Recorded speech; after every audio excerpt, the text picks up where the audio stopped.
वृद्धि दर, यानी कि इंग्लिश में बोलते हैं इसको ग्रोथ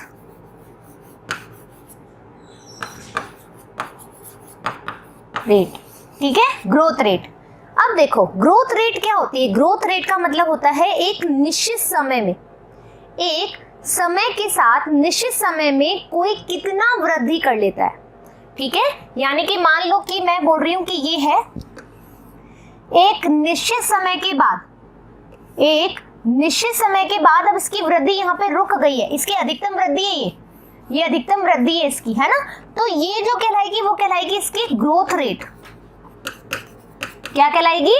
वृद्धि दर कहलाएगी। एक निश्चित समय के बाद उसकी वृद्धि जो है वो रुक जाती है, कितनी वृद्धि उसने करी है वो उसका ग्रोथ रेट कहलाता है। समय की प्रति इकाई, समय की प्रति इकाई के दौरान बढ़ी हुई वृद्धि वृद्धि दर कहलाती है। एक समय की मतलब ये समय टिक टिक टिक टिक 1 टिक टिक 2 टिक टिक 3 टिक टिक 4, यानी कि समय तो दौड़ता जा रहा है और उस समय की प्रति इकाई में उस प्लांट ने कितनी वृद्धि करी, इतनी वृद्धि करी, इतनी वृद्धि करी, कितनी वृद्धि करी, यही उसका वृद्धि दर या ग्रोथ रेट कहलाएगा। अतः वृद्धि की दर को गणितीय ढंग से व्यक्त किया जा सकता है। अपरिमित है लेकिन मापदंड योग्य है। ठीक है, तो हम क्या कह रखे हैं, इसको मैथमेटिकल गणितीय ढंग से हम इसको रिप्रेजेंट कर सकते हैं, इसको मेजर कर सकते हैं। एक जीव या उसके अंग कई तरीकों से अधिक कोशिकाएं पैदा कर सकते हैं। वी नो दैट वृद्धि दर अंक गणितीय या ज्यामितीय संवर्धन हो सकती है, रेखा गणितीय। आ जाइए, दोनों चीज समझा रही हूं।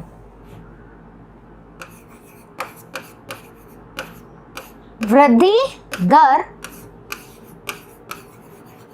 ग्रोथ रेट, ठीक है, 2 टाइप से हम देखते हैं।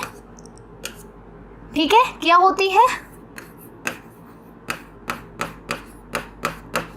अंक गणितीय, ज्यामितीय या रेखा गणितीय।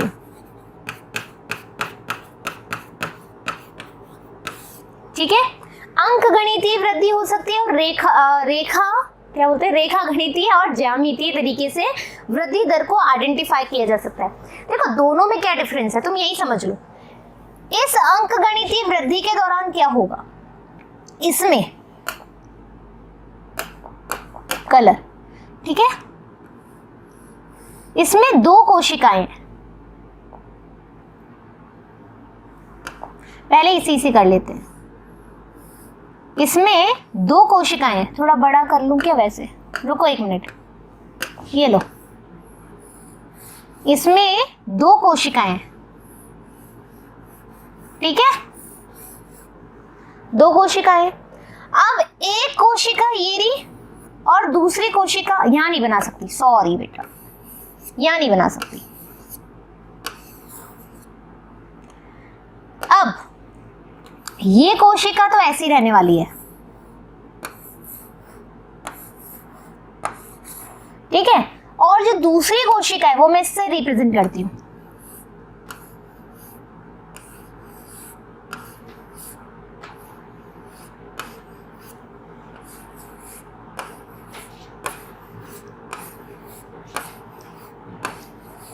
एक 2 3 4 5 6 7 8, ठीक है, और ये अपन डिलीट कर देते हैं पार्ट।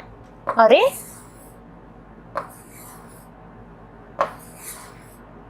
हदे, देखो तुम, हट गई। ये हो गई हमारी अंक गणितीय। तुम देख रहे हो क्या हुआ है, तुम समझ पा रहे हो ये क्या हो रहा है? अंक गणितीय वृद्धि में 2 कोशिकाएं हैं, जिसमें से एक कोशिका, थोड़ा इसका वो कम कर लूं घेरा, जिसमें से एक कोशिका तो क्या करेगी, परिवर्धन, परिपक्व, यानी परिपक्व होती जाएगी, मैच्योरेशन करेगी, ठीक है, डेवलपमेंट करेगी और मैच्योर होती जाएगी। लेकिन जो दूसरी कोशिका है वो क्या करेगी, ये करेगी विभाजन को शो, इसमें विभाजन होगा समसूत्री विभाजन होगा, और ये क्या करेगी, 1 से 2 बन जाएगी, 2 से 4 बन जाएगी, 4 से 8 बन जाएगी। Clear that? यानी कि अंकगणितीय वृद्धि दर जब तुम देखोगे तो 2 कोशिकाएं आएंगी, दोनों कोशिकाओं में एक कोशिका तो मैच्योरेशन को दिखाएगी, परिपक्वता को दिखाएगी, लेकिन दूसरी कोशिका क्या दिखाएगी, विभेदन को। 1 मिनट रुको। एक कोशिका जो दिखाएगी वो दिखाएगी परिपक्वता को, है ना, और दूसरी कोशिका विभाजन या फिर विभेदन को दिखाएगी। Clear that? और दोनों किसको इंडिकेट करती है, परिवर्धन को। यही हम देख रहे हैं। अब ज्यामिति रेखीय गणितीय में देखो, ये मैं एक और पेज ले रही हूँ बेटा, लेकिन मैं चाहती थी तो मैं यही दिखा दूं, लेकिन ये कोशिका उधर बढ़ गई बहुत ज्यादा। स्क्रीनशॉट ले लो, तुम ऐसे करो, इसी पेज पे दिखाऊंगी, एक बार स्क्रीनशॉट ले लो उसका। अंकगणितीय देख ली, ठीक है। अब देखो दूसरी वाली, अब मैं इसको एक बार यहां से डिलीट कर रही हूं, ठीक है, और यहां से भी।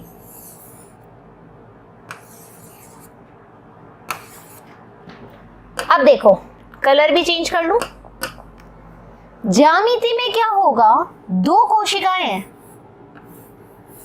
2 कोशिकाएं, दोनों में क्या होगा, समसूत्री विभाजन होगा। समसूत्री विभाजन होगा और दोनों ही बढ़ेंगी, ठीक है। ये दोनों ही कोशिकाएं क्या करेंगी, लगातार वृद्धि करेगी। बेटा ये इधर से देख लेना, ठीक है, ये लगातार वृद्धि करेंगी कोशिकाएं, मतलब 2 से 4, 4 से 8, 8 से 16, 16 से फिर आगे, ठीक है। तो क्या होगा, ये क्या करेंगी, इसमें दोनों, मतलब जानने की बात क्या है, इसमें दोनों तरह से ये वृद्धि करेंगी, दोनों कोशिकाएं। यहाँ पर क्या हो रहा था, एक कोशिका परिपक्वता शो कर रही थी और दूसरी कोशिका विभाजन शो कर रही थी। यहाँ पर दोनों कोशिकाओं में विभाजन होगा, दोनों ही क्या करेंगी, वृद्धि करेंगी। Clear that? आई बात समझ में? अब देखो तुम अपना जो बुक में दे रखा है, 1 मिनट, ये अपन ने कर लिया था। अब देखो अंकगणितीय वृद्धि क्या होती है, ठीक है, मैं तुम्हें क्लियर कर चुकी हूं, लेकिन और अपन यहां पर क्लियर हो जाएंगे।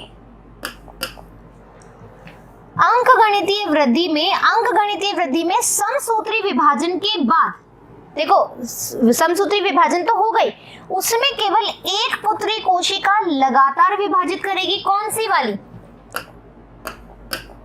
ये देखो, ये जो है, ये देख रहे हो तुम, ये लगातार क्या कर रही है, विभाजित हो रही है। लेकिन जो एक कोशिका है, ये ऐसे मजा ही नहीं आ रहा। 1 मिनट रुको बेटा,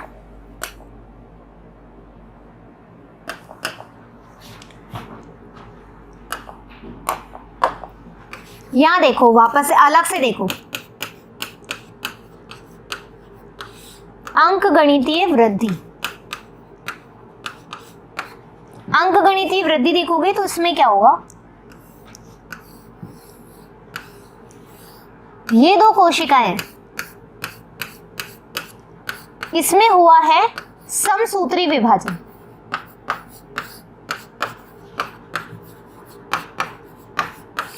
जिसमें से अब समसूत्री विभाजन हुआ है, 1 मिनट, डायग्राम के हिसाब से चलेंगे, ऐसे ही कर रखा है ना उसने, ठीक है।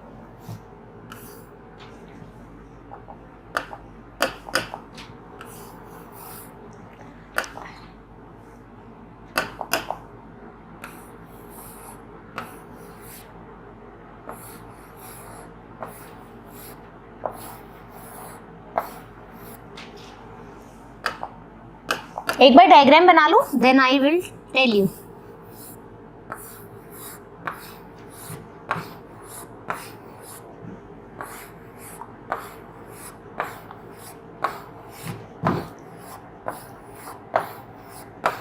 अब देखो, ये मैं तुम्हें वहां बताना चाह रही थी कि ये एक कोशिका है जिसमें समसूत्री विभाजन हुआ है, तो 2 पुत्री कोशिकाएं बनी, एक कोशिका और ये दूसरी कोशिका, 2 पुत्री कोशिकाएं। तो ये जो कोशिकाएं हैं, ये जो है यहाँ तक की, ठीक है, इसमें तो क्या हुआ है, हमारा परिपक्वन हुआ है, परिपक्वन हुआ, एक डॉटर सेल में परिपक्वन हुआ है और दूसरी जो डॉटर सेल है उसके अंदर विभाजन अभी भी चल रहा है, विभाजन अभी भी चल रहा है। ये है तुम्हारी अंकगणितीय वृद्धि। अब यहाँ पर क्लियर हो गया, अब तुम डायग्राम की स्क्रीनशॉट ले लो, अब क्लियर हो गई चीजें,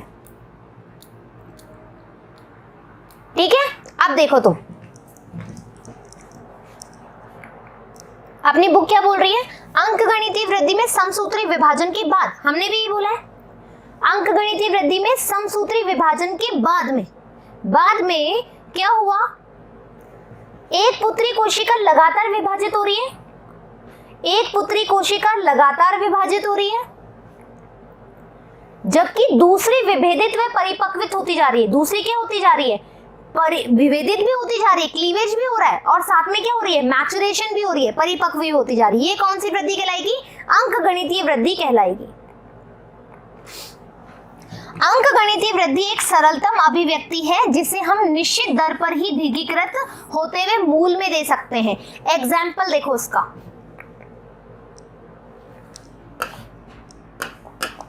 इसका उदाहरण जो है, उदाहरण तुम देख सकते हो, दीर्घीकृत मूल, यानी कि तुमने ये चीज देखी थी अभी, ये क्या था, मेरिस्टेम वाला, ये था हमारा परिपक्वन वाला,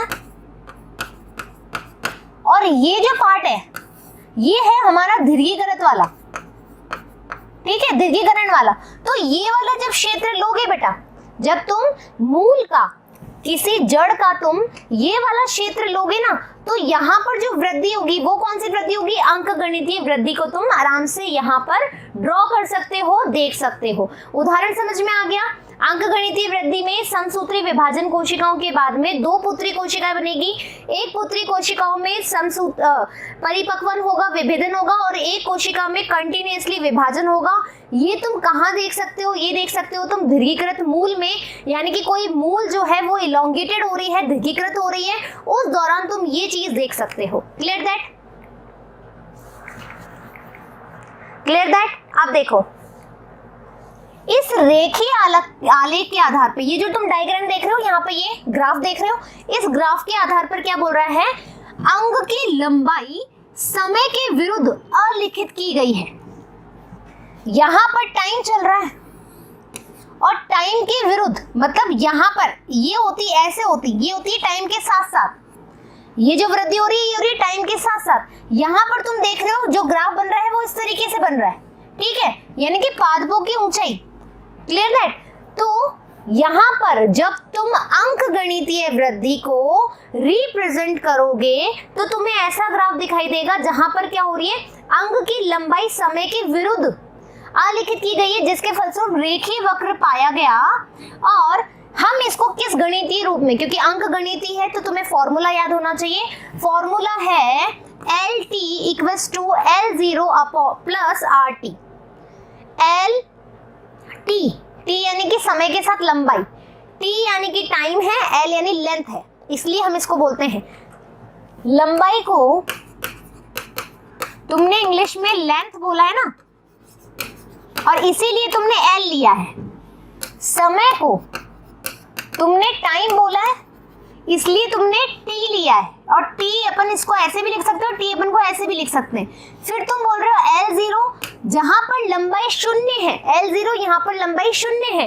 फिर हम बोल रहे हैं RT, R यानी कि हमारा वृद्धि दर, रेट कौन से समय में, प्रति इकाई समय में। RT मतलब ग्रोथ रेट प्रति समय में कितनी हो रही है, RT का मतलब है ग्रोथ रेट प्रति समय में कितनी हो रही है।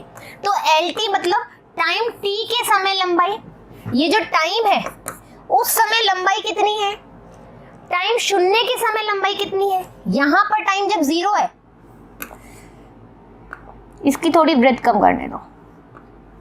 अब देखो एक मिनट, एक और वो ले लेती हूं मैं।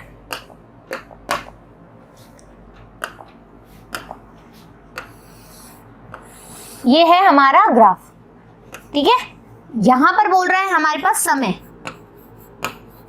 ठीक है, ये लो हमारा समय ऐसे शुरू हो रहा है और यहाँ पर जो समय है, यहाँ पर जो समय, अरे क्या बात है, यहाँ पर जो समय है वो है 0। टाइम कितना है? 0 टाइम है। ये है पादप की लंबाई, ये है पादप की लंबाई यानी कि L, और यहाँ पर है T, ठीक है, यानी कि T। ऐसे भी कर लो, ऐसे भी कर लो, जैसे भी तुम्हें अच्छा लगे। अब क्या हो रहा है, ये बोल रहा है L0। L0 क्या है? जब टाइम 0 है तो L कितना है? जब टाइम 0 है तो L कितना है, ये पूछ रहा है L0 के द्वारा। आ जाओ, है ना, कहाँ गए? L टाइम t के समय लंबाई, L0 टाइम 0 के समय लंबाई, और L t बोल रहा है यानी कि समय के साथ लंबाई कितनी बढ़ रही है, समय के साथ लंबाई कितनी बढ़ रही है। ये है हमारा L t, ये है हमारा L0, ये है L0, ये है L t। फिर बोल रहा है R यानी वृद्धि दर, दीर्घीकरण प्रति इकाई समय। R यानी कि कहां गया R? जब लंबाई में दीर्घीकरण हो रहा है, ये दीर्घीकरण हो रहा है, तो इसका जो LT है ना, क्या निकल रहा है अपने पास?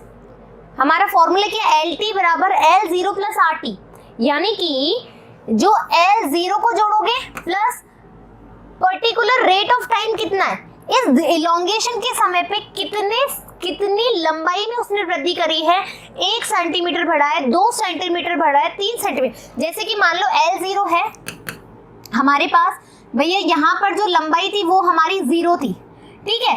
RT कितनी लंबाई बढ़ी है? मान लो 3 सेंटीमीटर लंबाई बढ़ी है, तो LT बराबर हो जाएगा हमारा 0 प्लस 3 सेंटीमीटर, यानी कि क्या आ जाएगा हमारा LT, क्या आ जाएगा हमारा LT आ जाएगा हमारा 3 सेंटीमीटर इसने ग्रोथ करी है। इस समय ये 0 था, 3 सेंटीमीटर बढ़ा तो LT हमने निकाल लिया। आई बात समझ में? Clear that? स्क्रीनशॉट ले लो तुम।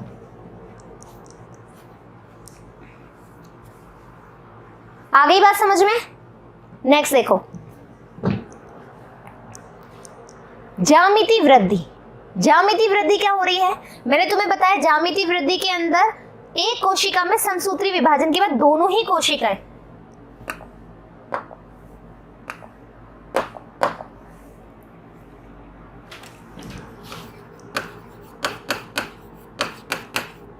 ज्यामितीय वृद्धि, ठीक है। ज्यामितीय वृद्धि में ये कोशिका है और ये कोशिका है, ठीक है। तो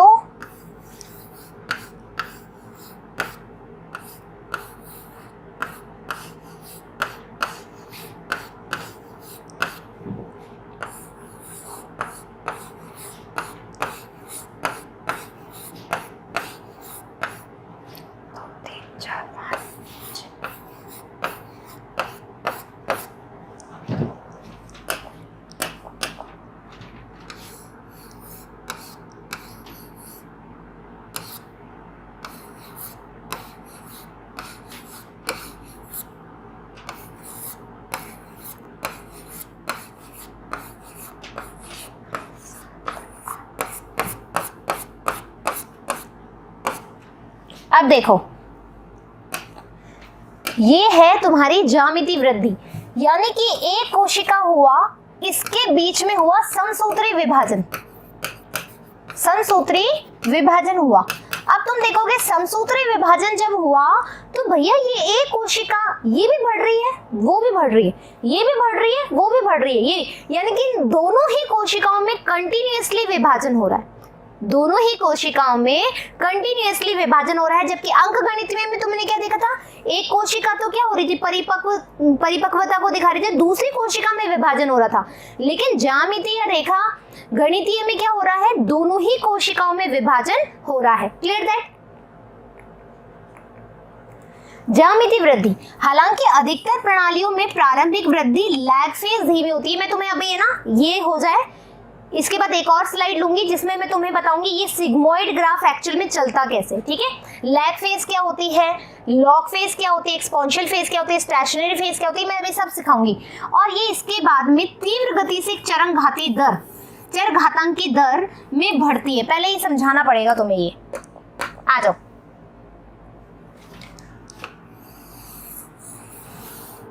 ठीक है, ये है तुम्हारा ग्राफ।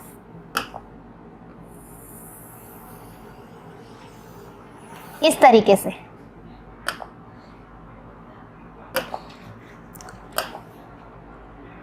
कलर चूज कर रही हूँ, कौन सा लूं, ये ले लेता हूं। अरे यार एक मिनट रुको,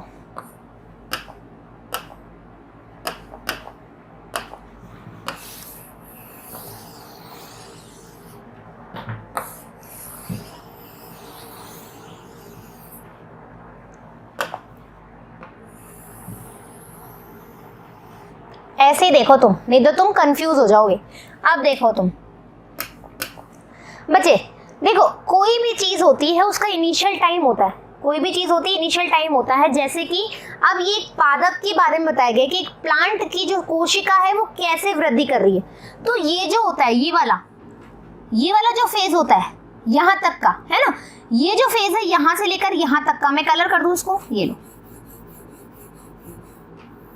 ठीक है। ये जो फेज है ये कहलाता है हमारा लैग अवस्था या लैग फेज। इस लैग अवस्था में क्या होता है बच्चों, यहां पर उसको ग्रोथ रेट जो होती है वो 0 होती है, जो वृद्धि दर है वो नगण्य होती है या फिर 0 होती है। लैग फेज में वृद्धि दर या तो नगण्य होगी या 0 होगी। लेकिन जैसे जैसे अभी इस वाले प्लांट को, ये प्लांट कैसा है अभी ऐसे अवस्था में, ये जो प्लांट है प्लांट की वृद्धि के बारे में बता रहा है, ठीक है। ये बीज है, इस प्लांट में अभी वृद्धि इतनी हुई है, ये प्लांट जो है ये इसका लैग फेज है। अब धीरे धीरे इसको सूर्य का प्रकाश मिलेगा, इसको जल मिलेगा, इसको कार्बन डाइऑक्साइड मिलेगी, इसको ऑक्सीजन मिलेगी, इसको मिनरल्स मिलेंगे, जो भी चीजें इसको चाहिए आवश्यकता अनुसार वो सब मिलेंगे। जैसे ही सब मिलेंगे, नहीं कलर चेंज करना पड़ेगा, अपन को पिंक कलर लेते हैं ना, उस दिन गया था। हाँ देखो, अब जैसे ही इसको सारी आवश्यकता क्लियर होगी, तो सारी आवश्यकता जैसे ही इसकी सारी आवश्यकताएं कंप्लीट हुई, ये तो भैया बहुत अच्छी ग्रोथ ले रही है। ये तो क्या हुआ, इसकी बहुत अच्छी फेज हो गई है, ये तो बहुत अच्छा ग्रोथ कर रही है, सडनली डेवलप हो गया। जैसे तुम देखते हो ना, अरे तो छोटी थी, जैसे अपन बहुत सारे मेहमान अपने बहुत समय बाद आते हैं, अपने रिलेटिव्स आते हैं, अरे चिंटू मैंने तो तेरे को इतना सा देखा था, तू तो बहुत ही बड़ा हो गया। अरे मीना तू तो बहुत छोटी थी, तू तो सडनली बड़ी हो गई, है ना, ऐसे बोलते हैं। तो वैसे ही अपन बोल रहे हैं प्लांट में अब आई है सडन ग्रोथ क्यों आई, क्योंकि इसको अब अपना जो भी इसको चाहिए होता है वो सब मिल रहा है। तो ये हो गया ऐसा, अब ये प्लांट हो गया कुछ ऐसा। इस वाली जो लंबाई है इसको अपन बोलते हैं चरघातांकी अवस्था, है ना, इस इंग्लिश में बोलता है लॉग फेज, ठीक है, लॉग फेज है। और यहाँ पर बच्चों, यहाँ पर जो ग्रोथ रेट होती है वो सबसे अधिकतम होती है, जो वृद्धि दर है, वृद्धि दर यहाँ पर होती है अधिकतम, ठीक है। वृद्धि दर यहाँ पर चरघातांकी अवस्था में क्या होगी, अधिकतम होगी, बहुत अच्छी ग्रोथ करेगी। अब देखो एक और फेज है अपने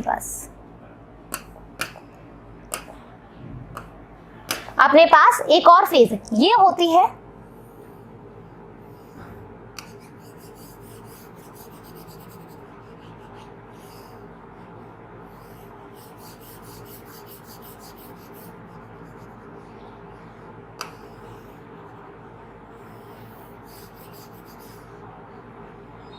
ठीक है। अब अब देखो अधिकतम वृद्धि हो गई, मतलब जो छोटू बच्चा था, ये नौना बच्चा था, अब नौना बच्चा अच्छे से बड़ा हो गया, इसको सारी चीजें मिल गई। तो अब ये क्या चलता है, अब ये बोलते हैं कि यार बस ठीक है ना, ग्रोथ खत्म हो गई, अब मेरी ग्रोथ जैसे है, अब मेरी ग्रोथ नहीं होगी, अब मेरी ग्रोथ खत्म हो चुकी, स्टेशनरी फेज आ जाएगी, अब मेरी बुढ़ापे की तरफ एज जाएगी, यानी कि बुढ़ापे की तरफ जाऊंगी। तो इस वाली अवस्था को हम बोलते हैं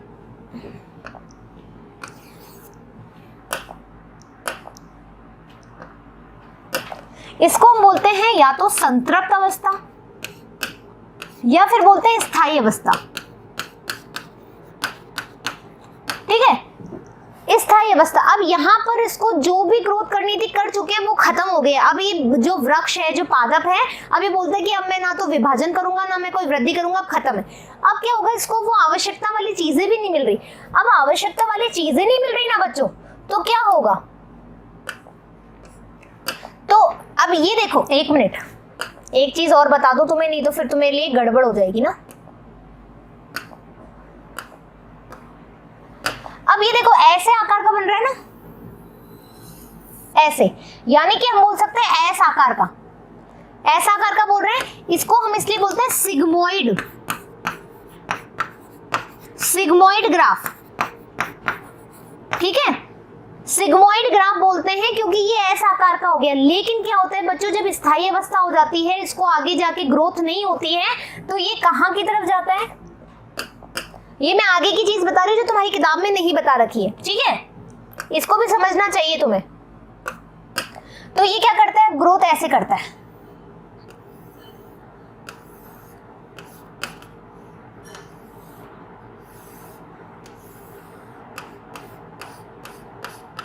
ठीक है, अब क्या होता है देखो, अब ये मेरी अवस्था चल रही है, स्थायी वाली अवस्था है ना। इसके बाद में मेरी कौन सी अवस्था आएगी, मरने वाली अवस्था, यानी कि अब अब मतलब ग्रोथ तो नहीं होने वाली है ना, अब ग्रोथ तो नहीं होने वाली। मतलब कहते हैं ना, जो इंसान जो अपने बड़े बूढ़े हैं वो क्या बोलते हैं, भैया अब हमने तो हमारी जिंदगी जी ली है, अब तुम देखो तुम्हारा कि तुम्हें कैसे जीनी है, हमने तो जैसे जीनी थी वैसे कट गई हमारी जिंदगी। तो अब इस वाले प्लांट की भी लाइफ कट गई है, तो इस वाले फेज को अपन बोलते हैं, इसको हम बोलते हैं डेथ फेज, डेथ फेज या फिर मृत अवस्था। ठीक है, clear that, decline phase, death phase, dead phase, कुछ भी बोल सकते हो। यहां पर आने के बाद अब ये पौधा जो है खत्म हो जाता है। लेकिन हमारे एनसीईआरटी में सिर्फ हमें यहीं तक ही बताइए, हमें सिर्फ यही शेप बताया एस फेज कैसे होती है, चरघातांकी फेज। अब आ जाओ, तुम्हारे स्क्रीनशॉट ले लो, सॉरी पहले स्क्रीनशॉट ले लो फटाफट से। Done, screenshot done.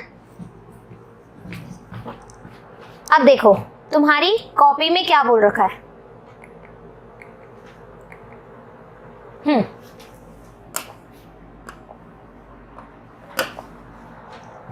तीव्र गति से चरघातांकी दर जो लॉग फेज या चरघातांकी चरण में बढ़ती है, हमने भी यही बोला है, चरघातांकी में एकदम से सडनली बढ़ती है। ये रही सडन ग्रोथ आई है इसमें, यस बिल्कुल आई है। यहाँ पर दोनों संतति कोशिकाएं एक समसूत्री कोशिका के विभाजन का अनुकरण करती है, यानी कि दोनों में ही विभाजन हो रहा है, दोनों ही बढ़ती जा रही हैं और विभाजित होने पर लगातार ऐसा करती रहती हैं और अपनी काबिलियत बनाए रखती है विभाजन की। इलोंगेशन फेज में इलोंगेटेड होती जाती है, विभाजन करती जाती है। हालांकि सीमित पोषण आपूर्ति के साथ साथ वृद्धि जो है धीमी पड़ती हुई स्थिर आती है। अब देखो अप्रगामी अवस्था जो दिखाई है इन्होंने, है ना, मैं इसको लिख देती हूँ हिंदी में जहां पर अपना ये बनाया, संतृप्त अवस्था या फिर अप्रगामी, अप्रगामी अवस्था या प्रावस्था। ठीक है, अप्रगामी प्रावस्था बताइए इन्होंने।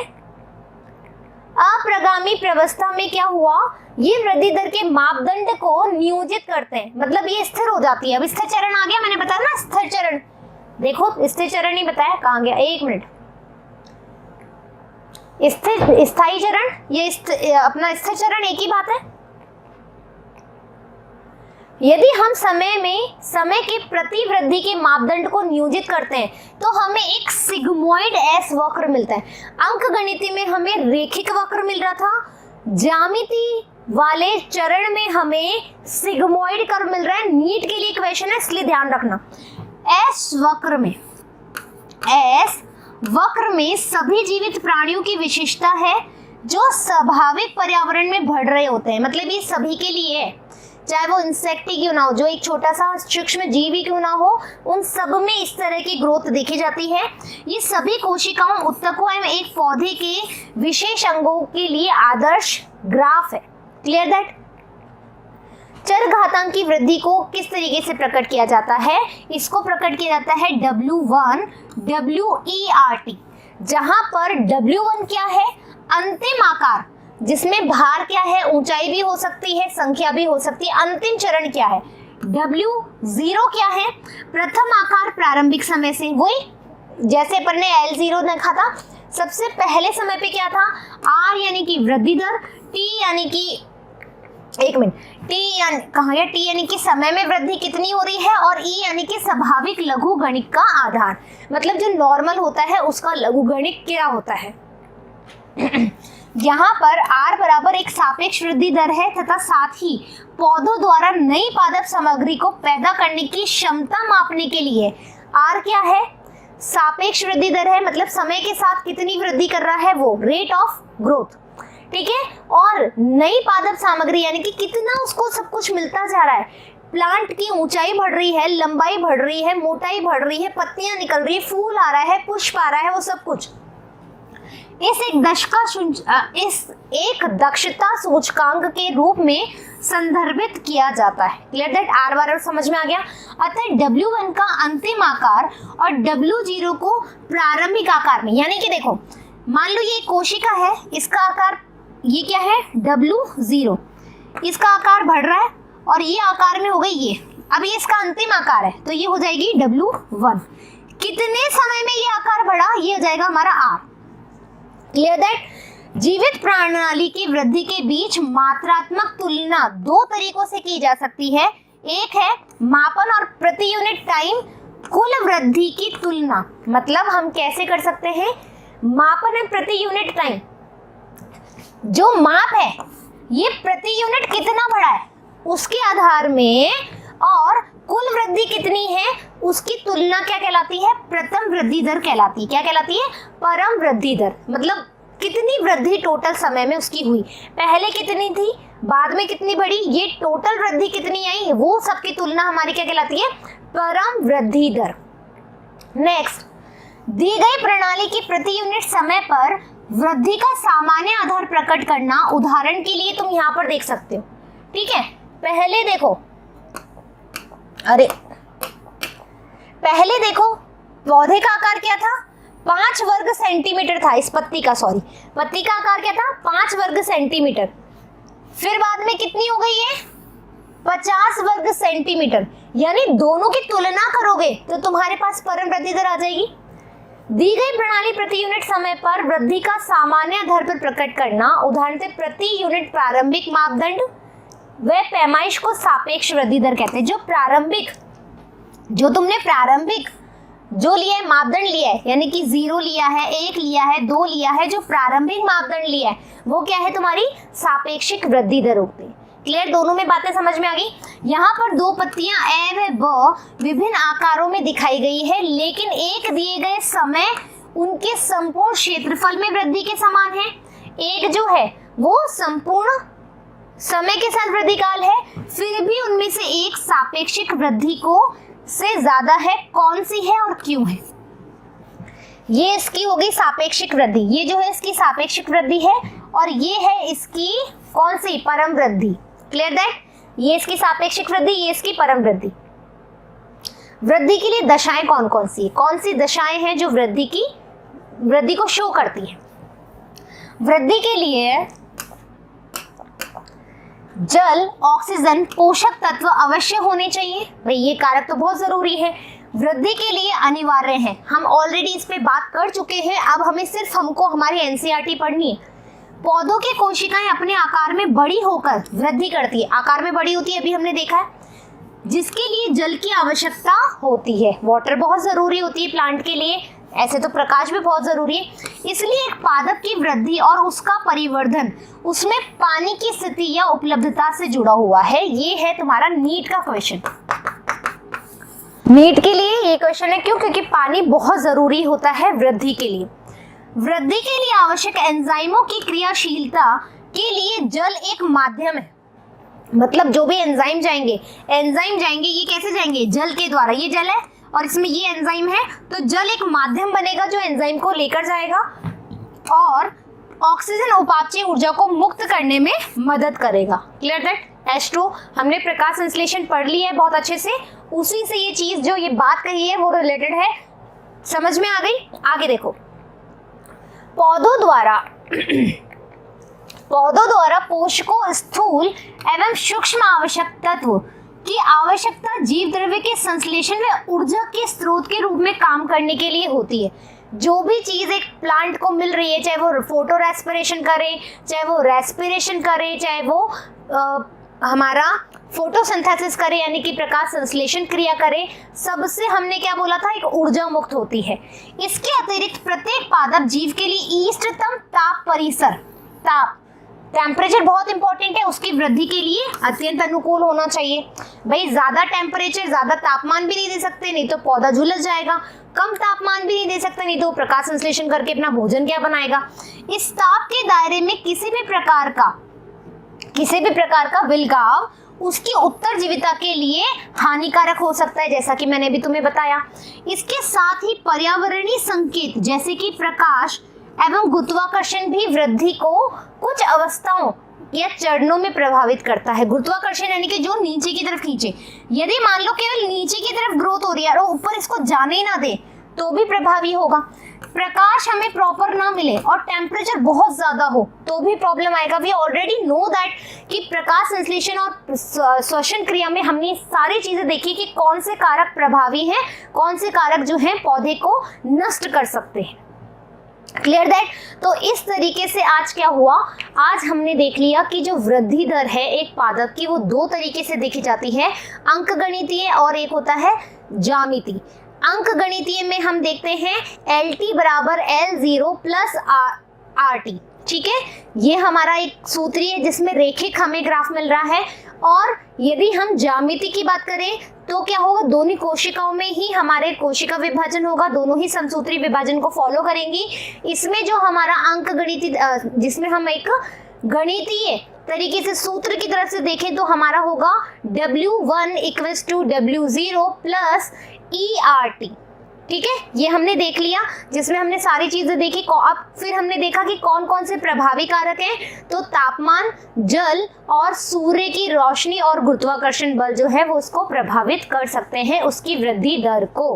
तो इस तरीके से हमारा ये पार्ट भी खत्म है। इसके बाद हमारा नेक्स्ट पार्ट आएगा जिसमें अपन देखेंगे परिवर्धन क्या चीज होती है एक्चुअल में। ठीक है, तो जल्दी मिलेंगे नए पार्ट के साथ में। जब तक धन्यवाद।